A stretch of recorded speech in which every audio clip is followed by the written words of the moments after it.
기독교 TV를 한번 보다가 어느 목사님의 이야기를 들었습니다. 굉장히 큰 족적을 남겼던 김동원 목사님 얘기였습니다. 그분은 아시다시피 굉장히 2000년대에 한국 교계에 신선한 바람을 일으켜서 교회개혁의 상징처럼 보였던 목사님입니다. 그분이 이제 사회로 나오는 프로였는데 다른 목사님 간증을 이렇게 듣다가 맨 마지막에 이제 짧은 메시지를 얘기하면서 그런 얘기를 했습니다. 본인은 방언을 평생 한 번도 받은 적이 없었는데 자신의 큰아들은 굉장히 극성스러웠답니다. 열성적이었답니다. 그래서 어느 날 교회에서 수련회를 갔는데 다른 아이들은 다 첫날 밤에 방언을 받았는데 자신의 큰아들은 받지 못했답니다. 근데 이제 성격이 아주 적극적이고 극성 맞아갖고 그 다음 날은 또 열심히 기도해서 그냥 뒹굴었답니다. 그러니까 방언을 받았답니다. 그래서 그 집 식구들은 본인 그 목사님만 빼고 다 방언 기도를 할 수 있게 되었답니다. 그런데도 평생에 본인은 방언을 받은 적이 없답니다. 그래서 아마 은사도 성격에 따라 필요에 따라 그렇게 주시지 않을 수도 있다, 뭐 이런 얘기를 합니다. 그 얘기를 들으면서 저는 제 생각이 났습니다. 중학교 3학년 때 일산에 있었던 아멘 기도원으로 수련회를 겨울 수련회를 떠났는데 너무도 추웠습니다. 이게 뜨거운 물이 없어서 찬물로 세수를 할 정도로 지금에 비하면 아주 열악한 수준의 작은 기도원이었습니다. 근데 거기서 밤새 기도하라고 소나무 한 그루는 뽑아오라고 그렇게 말을 할 만큼 열심히 했던 학생들이었는데 올라가서 기도를 하는데 저 말고 나머지 사람들이 다 방언을 받은 것 같았습니다. 대부분이 받았습니다. 다 받지는 않았지만. 그리고 하여튼 굉장히 열심히 2박 3일의 그런 겨울 수련을 마치고 왔습니다. 저는 방언을 받지 못했습니다. 근데 이제 그 당시에 제가 이미 회장이 되어서 그 연말에 회장이 되어서 다음 연도 회장으로서의 사명을 감당해야 될 그런 시기였습니다.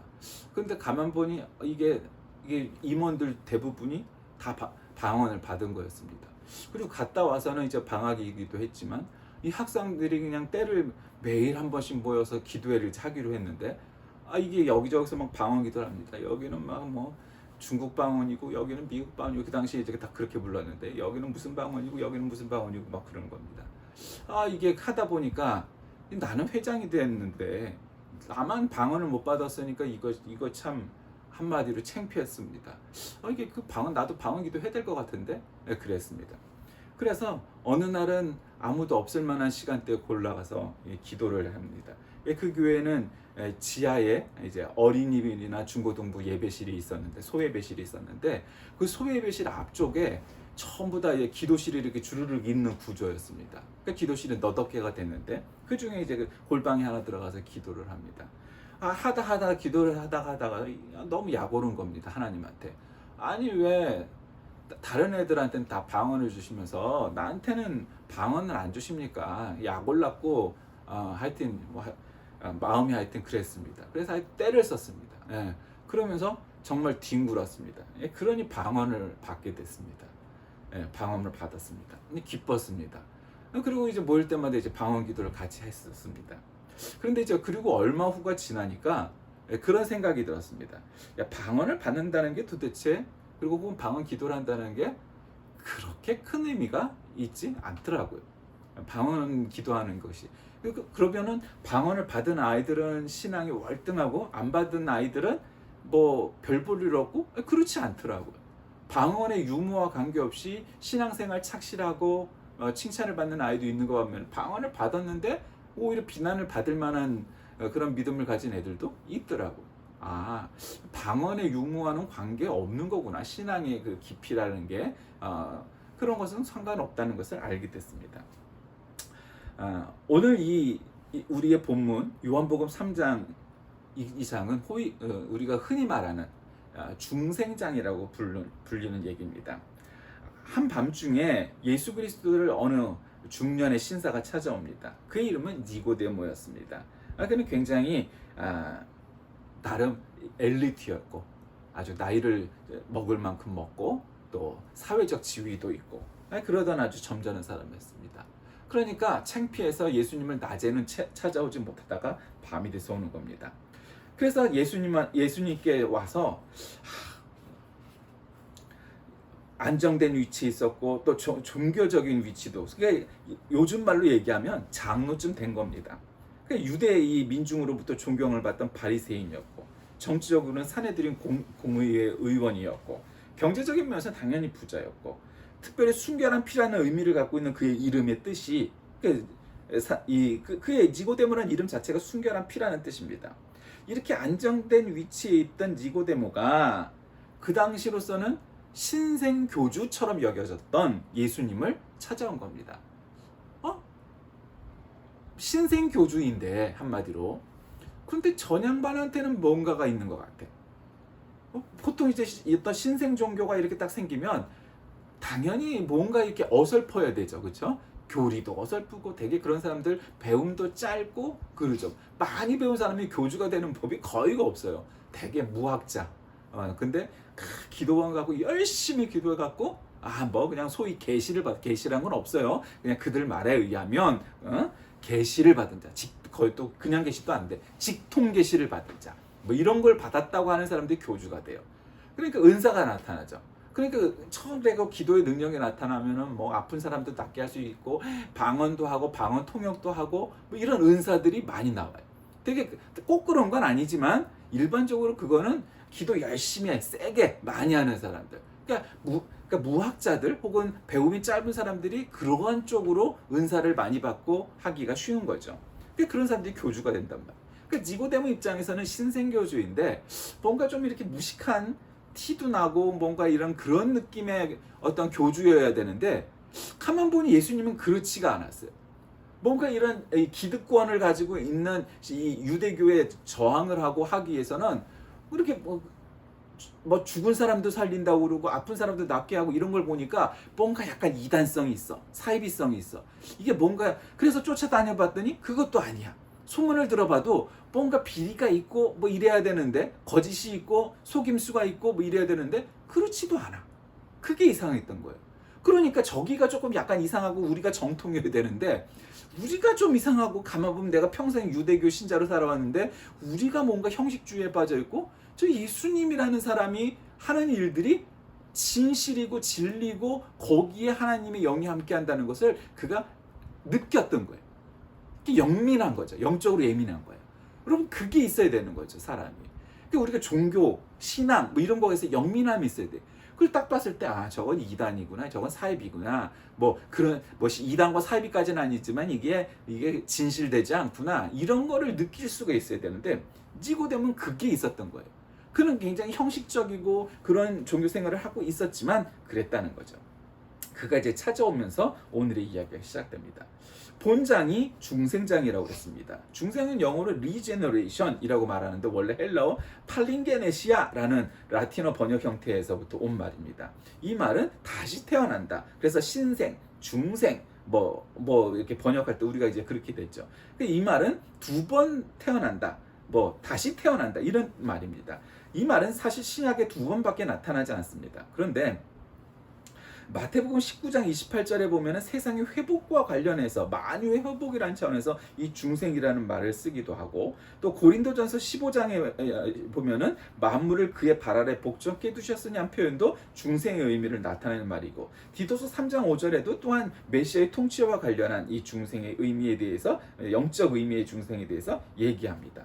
왜냐하면 종말론적 의미에서 중생이라는 것은 굉장히 중요하기 때문이죠.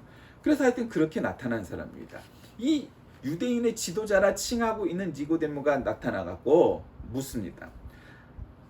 랍비여, 선생님, 우리가 당신은 하나님께부터 오신 선생인 줄 아나이다. 이게 굉장히 형식적이죠. 립서비스예요. 하나님이 함께 하시지 아니하시면 당신이 가신 이 표적을 아무도 할 수 없습니다. 이게 배울 만큼 배우고 교양이 있는 사람이니까 처음 나가고 당신 이단 아니야? 뭐 예를 들면 이런 것도 아니고 아주 하나님께로부터 오신 선지자인 거를 내가 믿습니다. 이렇게 얘기하는 거죠. 근데 그 점잖은 표현은 사실 점잖기는 하지만 그 형식은 그 내용은 알맹이가 없는 거예요. 그러니까 당신은 하나님이나 뭐 이렇게 하나님의 아들이 아니라 예언자 아닙니까? 까놓고 얘기해서 이런 얘기죠, 한마디로. 그러니까 예수님이 진실로 진실로 내게 이르노니 사람이 거듭나지 않으면 하나님의 나라를 볼 수 없느니라. 또 5절에도 물과 성령으로 거듭나지 않냐면 하나님의 나라에 들어갈 수 없는. 그러니까 니고데모가 뭐래요? 아니 그러면 엄마의 뱃속에 모태에 다시 들어갔다 나와야 됩니까? 그 이후에 아니 그게 아니라 우리가 물과 성령으로 거듭나야 된다. 이거 얘기하면서 이제 중생에 대해서 얘기하는 부분이 나오죠. 그러니까 중생이란 성경에서 굉장히 중요합니다. 간혹 어떤 분들은 중생에 관하여서 너무 어렵게 생각합니다. 그러니까 사실 중생과 성결은 동전의 양면 비슷한 겁니다. 그러니까 물론 당연히 중생이 있어야 성결이 있죠. 그런데 중생은 그렇게 어려운 게 아니에요. 그냥 예수님이 나의 구세주시구나, 내가 예수님이 아니면 내가 구원받을 수가 없구나라는 확신을 가지면 그게 중생이에요. 네, 간단해요. 그리고 무슨 은혜와 은사가 막 넘쳐나갖고 방언도 받고 뭐 무슨 뭐 신유 은사도 받고 뭐도 받아야만 그러냐? 그런 거 아니에요. 그게 쉬워요. 그러니까 우리가 기독교는 특히 한국 교회는 굉장히 유별나죠.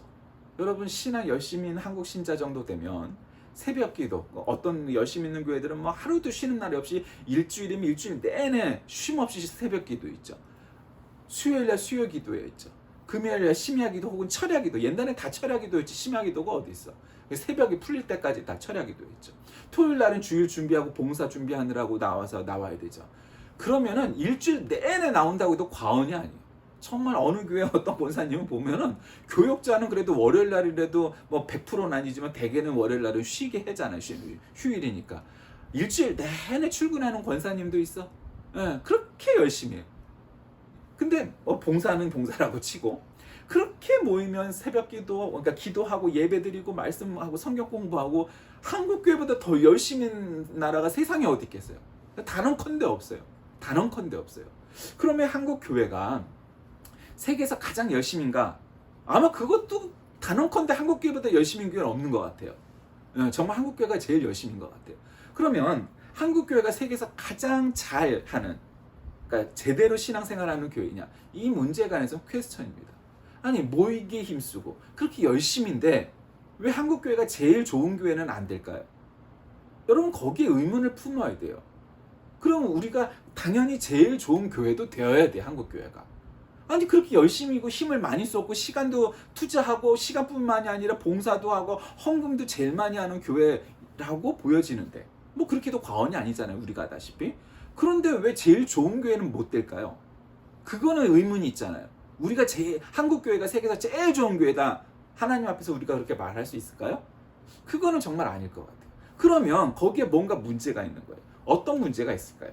저는 그 문제가 바로 이런 거라고 생각해요. 신자가 있어요. 사람이 있어요. 뭐 모태신앙이든 중간에 믿었든. 근데 거듭남의 체험은 있어. 어찌어찌 해가고 거듭은 났어. 나는 예수님 나의 구세주이신 거 믿어. 예. 그런데 그렇게 해서 주일날 예배를 드리고 뭐 봉사도 하고 뭐 이래. 그런데 문제는 왜 우리가 그렇게 정기적으로 모일까요? 교회가. 오늘날 제가 어렸을 때는 한국에서 제1의 종교가 불교였어요. 불교 신자가 제일 많았어요. 뭐 50%까지는 아니었지만 큰 50% 가깝고 30%는 넘었고 뭐 하여튼 40 몇 프로 막 이랬어요. 근데 지금은 제일 신자 수가 많은 종교가 뭔지 아세요? 기독교예요.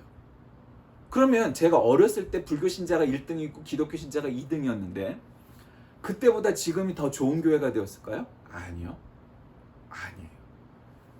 이 뉴스에서 부활절날 성탄절날 얘기를 하면은 먼저 나오는 건 교회가 아니고 카톨릭 성당이 나와요. 그리고요, 여러분은 눈치챘는지 모르겠지만 다음과 같은 포털 사이트를 들어가서 부활절 하면 부활절이 1등으로 나오지 않고요. 뭐가 먼저 나오는지 아세요? 부활 대축일이 먼저 나와요. 그러니까 이 나라 언론과 포털도 굉장히 잘못된 거예요. 정당을 얘기해도 제1당을 먼저 얘기하고 2당을 얘기해야 되는데 그게 그 합리적이고 보편적인 얘기예요. 그거는 뭐 왜냐하면 그게 제1당을 먼저 얘기해야 되는 건 다수당이기 때문이죠. 그게 암묵적인 순서란 말이에요. 근데 우리는 개신교회 국가인데 카톨릭 국가처럼 부활 대축일이 먼저 나오는 거예요. 카톨릭 경우가 먼저 나와. 여러분 이건 크게 잘못된 거죠. 근데 왜 그렇게 됐을까요? 한국 개신교회가 프로테스탄트 교회가 카톨릭 교회보다 훨씬 배 이상으로 많은 신자를 갖고 있는데 뭔가 욕을 먹을 만한 일들이 있기 때문이에요. 그러니까 우리가 성경 공부를 하고 예배를 드리고 그러면서 우리에게 그런 것을 많이 해서 불교보다 늘었어요. 근데 불교는 줄었어요. 왜 그럴까요? 불교는 정기적 모임이 없어요. 물론 요즘은 일요 법회라고 그래서 교회와 똑같이 일요일 날 11시에 법회가 열리는 절이 많아졌어요. 뭐 여름 불교학교, 참불가, 벤치마킹 많이 했어요, 교회처럼. 근데 많이 늦은 거죠. 그리고 그렇게 해도 불교는 정기적으로 가서 예불을 드려야 된다라는 개념이 자리를 잡히 못한 거예요. 어렸을 때부터 그렇게 키웠어야 되는데 그냥 1년에 한두 번 가도 괜찮은 거예요. 나는 불교 신자야.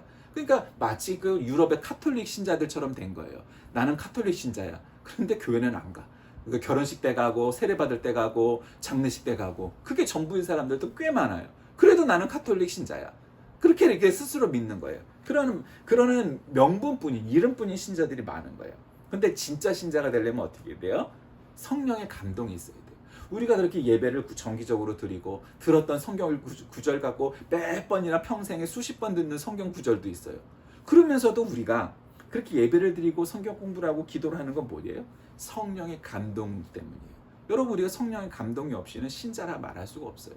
우리가 은혜를 받아야 돼요. 가끔 그렇게 얘기해요. 우리 교회 목사님은 설교를 너무 못해서. 그런 교회 있어요. 그러면 설교를 너무 잘하는 교회 가면 성령의 감동이 클까요? 네, 커요. 사실이에요. 그러니까 좋은 교회, 자기한테 은혜가 되는 교회를 찾아다니는 거예요. 그럼 그것이 전적으로 오를까요? 그렇지 않아요. 설교를 세계에서 가장 못하는 목사님네 교회 신자도 성령의 감동을 받을 수 있어요. 문제는 뭘까요? 물론 더 좋은 교회, 내 뜻에 맞는 교회를 가면 은혜 많이 받을 수 있겠죠. 그럼 그렇게 찾아간 교회에서 열심히 할까요? 절대 그런 신자는 교회에 큰 인물이 될 수 없어요. 왜 그럴까요? 어차피 그 신자는 알곡 신자가 될 수 없어요. 진정한 신자란 뭐냐? 설교 못하는 목사님을 설교 잘하게 만들고 그 은혜 안 되는 말씀을 은혜가 되게 변화시키는 거예요. 그게 진정한 신자예요. 그러니까 성령의 감동이 없이는 안 된다는 거예요. 그게 신자예요. 그게 교회예요.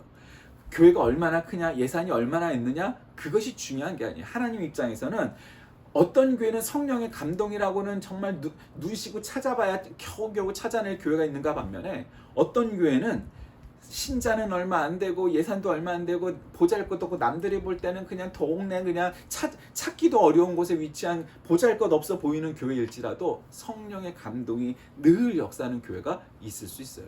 그러면 그 교회가 나중에 어떻게 될지 우리는 알 수 없는 거예요. 그러니까 성령의 감동이 있어야 돼요.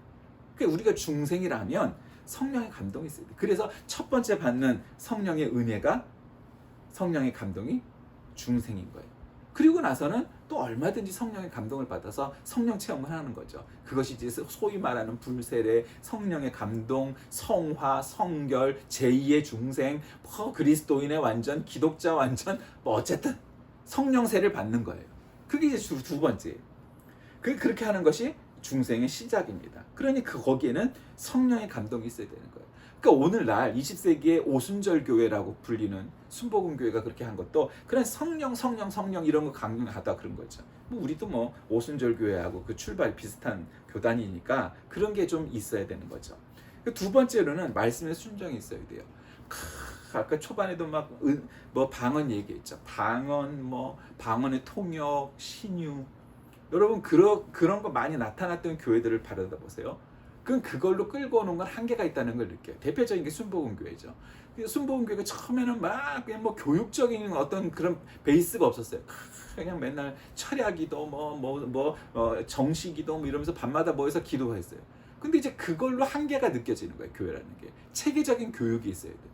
그리고는 이제 순복음교회도 교육 목사, 교육 체계, 그다음에 성경 공부, 그다음에 교육 그런 시스템을 갖춰가기 시작을 해요. 그리고 이제 남 좋다는 것도 이렇게 하면서 들여오기 시작을 하고 그렇게 바뀌는 거예요. 성령의 감동으로 불세례 받고 불러 그것만으로 끝나서는 그건 아무것도 안 돼요. 그 잘못하면 이단 사입이 되는 거예요. 이게 교육이 필요한 거예요. 말씀의 순종, 말씀의 훈련이 필요한 거예요. 그러니까 우리가 주일날 나와서 예배를 들었어. 하나님의 말씀을 들어서 한 가지 메시지. 설교라는 건 어쨌든 한 줄로 요약할 수 있잖아요. 예를 들면 중생하라 이렇게 했다든가 아니면 거룩히 했다든가 전도하라 했다든가 하나님께 순종하라 했다든가 한 가지 메시지가 있을 거 아니에요. 그럼 그 말씀의 순종을 일주일 내내 곱씹고 살아야 되는 거야. 내가 정말 중생했나? 중생에 관해서. 전도하라 했는데 나는 평생에 전도 한번 해봤나? 전도에 대해서. 기도하라 했는데 기도에 대해서. 일주일 동안 곱씹는 거예요. 그러면은 주일날 들었던 설교가 별 은혜도 안 되고, 설교가 말이야 뭐 그렇게 은혜도 안 됐고, 뭐 이렇게 흐름도 맥락도 별로 없었고, 중구난방이었고, 그래, 그런 설교야. 그런데 곱씹다 보면 그 메시지는 나에게 남게 됐어. 그러면 결국 목사의 설교의 능력이 문제가 아니고 성령의 감동으로 그 설교가 내 마음을 휘집는 거죠. 그 성령의 감동이 오고 그래 되는 거죠. 그럼 그 말씀을 순종을 하는 거죠. 어떤 메시지든 간에 그 말씀에 순종하는 거예요. 은혜를 받았으면 그 말씀대로 순종을 해야 그것이 신자인 거예요. 전도하라 했는데 평생에 전도 한 번 안 해. 기도하라 했는데 잘 기도도 안 해. 내가 장로고 권사인데 새벽 기도도 안 나가. 그러면서 막 교회 나가서 주일날면 장로인 척, 권사인 척하고. 뭐 요즘 뭐 교육자들도 뭐 새벽 기도 안 나간다고 그러고 그런 사람들이 하도 많은 시대가 되어버렸으니까. 그런 거예요. 말씀에 순종이 없는 거죠. 그러니 대한민국에서 제일 종단이 되고 교단이 되고 종교가 됐는데도 영향력은 옛날 같지가 않은 거예요. 여러분 이거 심각하게 여겨야 되는데 별로 심각하지 않아요. 말씀에 순종이 없기 때문에. 마지막으로 셋째로는 소통의 기도예요. 기도라는 것은 한마디로 얘기하면 아까 뭐 방언기도도 얘기했지만 그냥 막 불러불러 그냥 샬라 하면서 방언기도 하면 막 세게 뭐 방언기도 하지 말라는 게 아니에요. 필요해요. 좋아요. 근데 문제는 기도라는 거, 방언기도든 그냥 보통 기도든 간에 하나님한테 하나님 이거 해주세요 하고 하늘로 냅다 쏟는 게 기도가 아니에요. 그렇게 한 다음에 들어야 된단 말이에요. 그게 기도예요. 기도는 한마디로 소통이에요. 소통. 내 말할 거 들을 거 들어야 되는 거예요. 안 들으면 기도의 온전한 능력이 일어날 수가 없는 거죠. 들어야 된다는 거예요. 하나님 말씀, 하나님의 뜻을. 내가 정말 기도했어. 하나님은 아니야, 그거 아니야. 그런데 하나님한테 응답이 안 와요. 응답이 안 온 게 아니라 그게 응답인 거예요. 기도를 100날 해도 안 이루어지면은 그거 하나님의 뜻 아닌 거예요. 어떤 분은 10년을 했는데요, 20년 했는데 안 들어지면 그거 하나님의 뜻 아닌 거예요.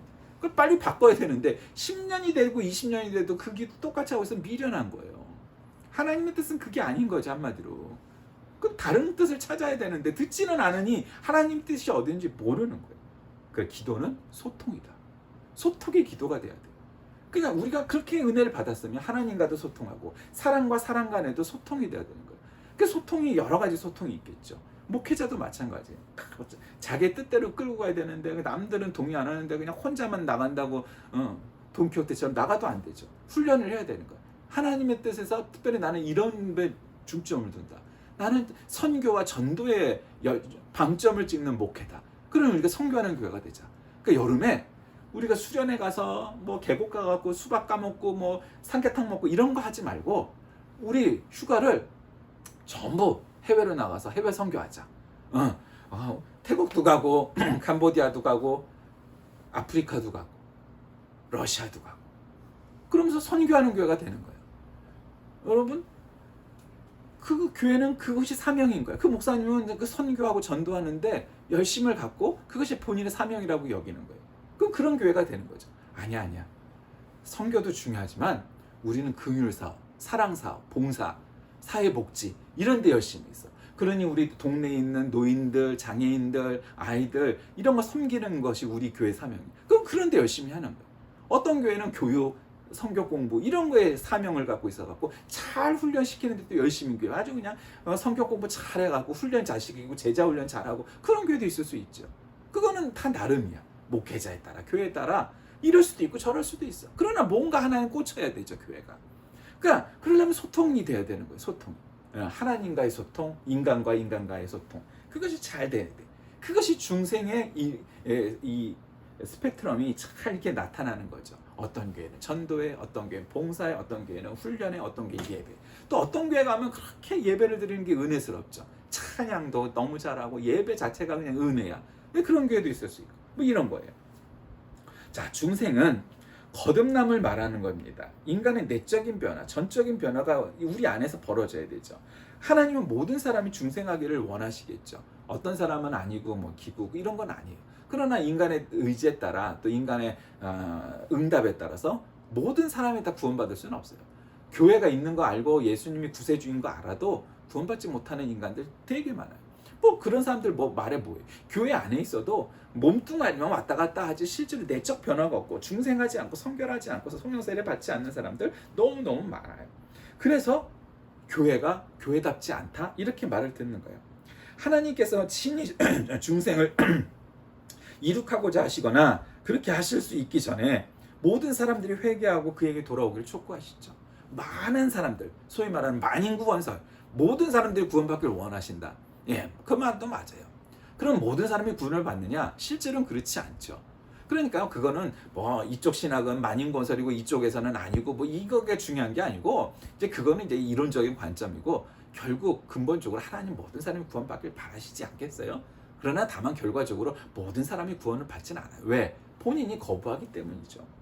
그러니까 예수를 믿는 자는 구원을 얻어서 영생을 소유하고 믿지 않는 자는 하나님의 심판을 받아 멸망하게 되는 것이 복음입니다. 그게 자꾸 거기에 포함 안 되는 사람들이, 한마디로 교회 안 다니는 사람들이 야 왜 니네만 영생을 얻는다고 얘기해, 나도 착하니까 영생을 받는다고 해줘야지, 자꾸 이렇게 얘기하는 거죠. 그러나 복음은, 성경은 그렇게 얘기하지 않아요. 복음이란 예수를 믿으면 백보자 심판대에서 천국 가는 거고, 믿지 않으면 교회 안에 있을지라도 백보자 심판대에서 지옥 가고, 그렇게 말하는 거예요.